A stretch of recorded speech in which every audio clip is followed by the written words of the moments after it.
yes, the credit card company might say that they're giving you access to $10,000, but really they're only giving you access to $3,000 before it starts to hurt you. What's up, everybody? My name is Lily and welcome back to the channel. Today we are talking all things you should know about money, but we're not taught in school. I did a ton of research for this video and I'm super excited to share what I learned with you guys. Also, over the course of my last few videos, you guys have been so supportive in leaving me such kind comments, so I just want to say thank you. If you're already subscribed, don't forget to hit that like button, and if you're not already subscribed, come on and join the party. First up on our list of things you should have been taught in school about money, compound interest. Compound interest is one of the most talked about benefits of investing early and often. Investopedia defines it as interest calculated on the initial principal, which also takes into account all of the accumulated interest of the previous periods of a deposit or loan. Okay. The idea is that you have two components that go into every investment or loan: principal and interest. In an investment, the principal is the amount that you put forward initially. Interest is what you earn on top of that principal. With simple interest, if you were to invest $100 and earn 5% interest a year,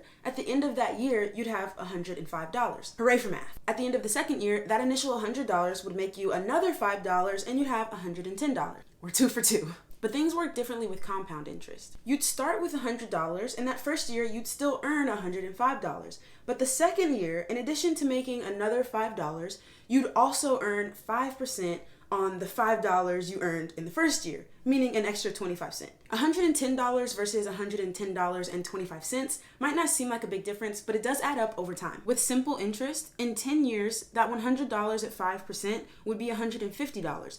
But with compound interest, it'd be $162. And in 25 years, the simple interest would get you $220 and the compound would get you nearly $340. So yes, compound interest is better, and it's used to get us to invest early and often. But maybe the $100 example isn't quite enough. I want you guys to try a thought experiment with me. If I was to offer you $1 million today or a penny that doubles in value over the next 30 days, which would you choose? In fact, go ahead and comment below what your first kind of gut reaction is. $1 million or a penny that doubles in value for the next 30 days. Many of us, myself included, would choose the $1 million.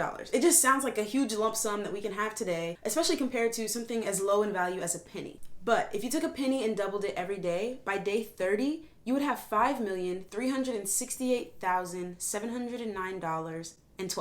So how does that happen? The second day you'd have 2 cents, the third day 4 cents, the fourth day 8 cents, the fifth day 16 cents, and so on and so forth. Halfway through the month, you'd still only have $163.84, which is a far cry from $1 million, but the power of compounding is about to hit. On day 27, you've got about $670,000. And from there, you're up to 1.3 million, then 2.6 million, and by day 30, $5.3 million.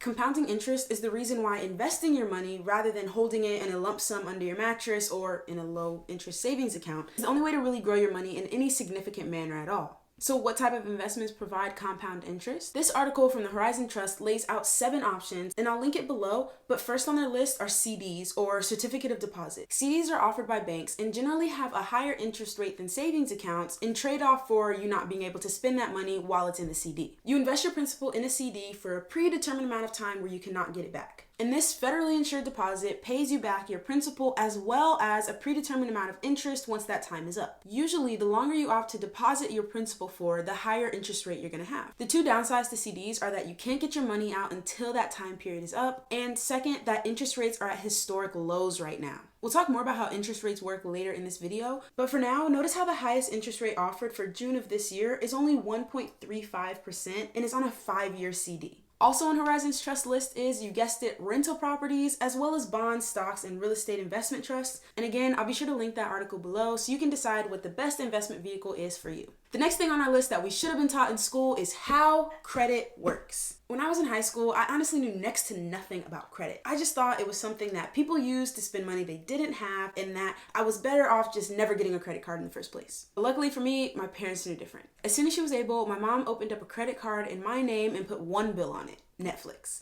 That $10 charge went onto my credit card every month, and then an automatic payment from my debit account paid it off right away. I never carried that $10 balance from month to month, and I never accrued any interest. But what she did start doing for me was establishing a credit history. There are a lot of myths out there about credit that we're conditioned to believe. Things like all credit and debt are bad, that checking your own credit score will lower it, or that having credit card debt is just a normal part of life and we're all gonna have it. And I know that not everyone is in a financial position to avoid using credit, and there are tons of predatory lending practices out there, which we're going to touch on in this video as well. But if you can, living below your means and using credit responsibly is a great way to increase your financial position and build wealth. So how do you use credit responsibly? By understanding how it works. This is obviously a huge topic, but let's do our best to lay a solid foundation of understanding. So what actually is a good credit score? Scores range from 300 all the way up to 850 and are broken up as follows. Less than 580 is considered poor, 580 to 669 is fair, 670 to 739 is good,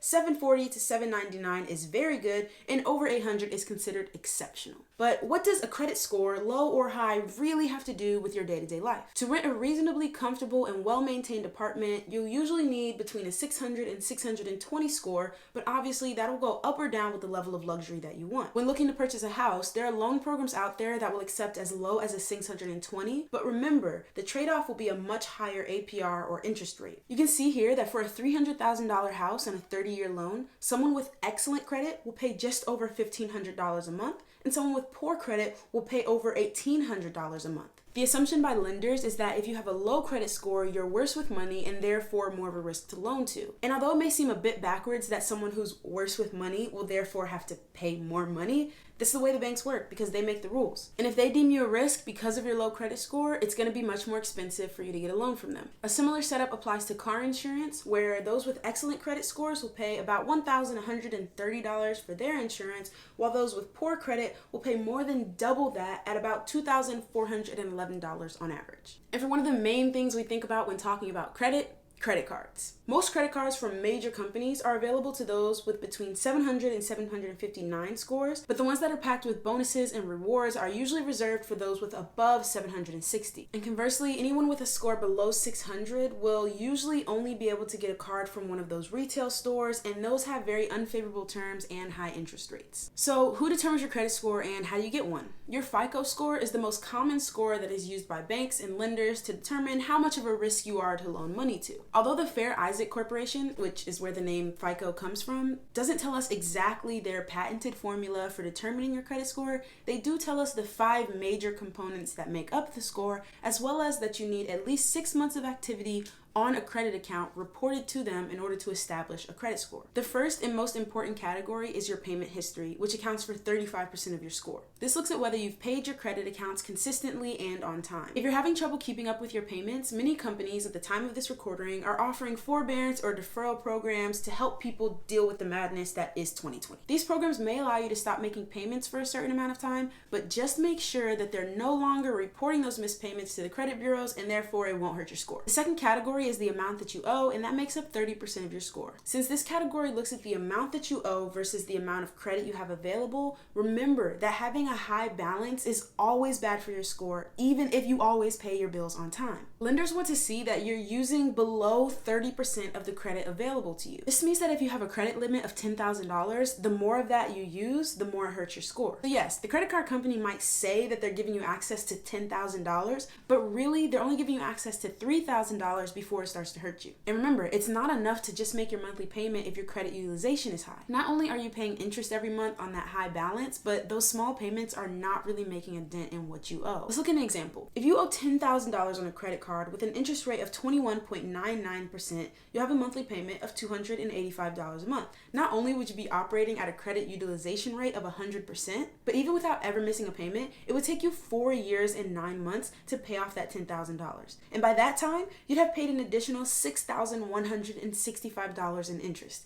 Yikes. The last 3 components that make up your credit history are length of credit at 15% and then new credit and credit mix at 10% each. The longer your credit history, the better. So if you can keep old accounts open, even if you don't owe anything on them or don't even use them anymore, the better it will be for your score. Also, remember that while checking your own credit score is considered a soft pull and therefore doesn't lower your score, applying for new credit cards or loans are considered hard pulls and they do ding your credit a little bit. So make sure you do those things with intentionality behind it. Finally, FICO wants to see mixes of different credit types. This means those with the highest credit scores will have a mix of installment loans as well as revolving loans. Installment loans are mortgage and car loans that have set start and end dates as well as set monthly payments. Whereas revolving loans are like credit cards where they give you access to a certain amount of money and your monthly payment depends on what you spend. If you guys want me to do an entire series on how to build and repair credit, leave a comment and let me know. But hopefully this gives you a good foundation for understanding how credit works and why it's so important. The third thing about money that you should have been taught in school is how interest on loans work.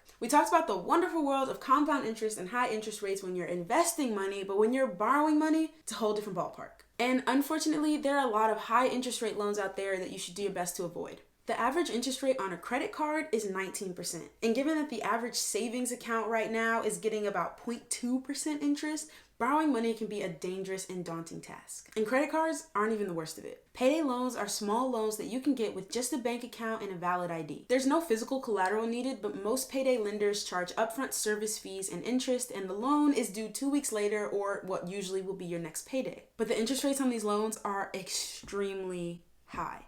These lenders are charging 400% interest. And obviously 400% interest is almost impossible to pay back, especially if you needed a 2-week loan in the first place. And so many borrowers get stuck in a cycle, accumulating more and more and more debt, with over a quarter of those who use payday loans having to reborrow 9 times or more. And car title loans are just as dangerous. Not only are you putting your car up as collateral, but many of these loans have 300% interest. Interest rates on predatory loans like these have been a hot topic for years, but more recently, interest rates have been in the news for a different reason. You may have seen that the Central Bank of the US, also known as the Fed, has been keeping interest rates really low in an effort to keep our economy afloat. They've lowered rates to 0, and some people are saying that they may even go negative, but what does that even mean for people like me and you? Well, lowering interest rates is a tactic that the Fed uses to make it less beneficial for you to save money and more beneficial for you to go out and spend and invest that money, which should, in turn, stimulate the economy. With these lower interest rates, it means that the money that's sitting in your savings account is earning less and less of that compound interest that we talked about earlier, and money that you might get from a bank for a home loan or even a personal loan should be cheaper and easier for you to get. Also, if you have a variable rate on your credit card, this may mean that your rates have been lowered and therefore you're paying less interest on what you owe. So if you can afford it, this might be a good time to make extra payments. And although this is all supposed to incentivize you to go out and invest and get loans from banks, it does mean that those banks are making less money on interest and therefore might charge you higher upfront fees, so make sure you read any contracts you get very thoroughly. And if you are looking to purchase a house, this may be the best time to lock in a low rate on your mortgage and get lower monthly payments. According to NerdWallet, as of June 22nd, 2020, the average rate for a 30-year loan is 3.336%,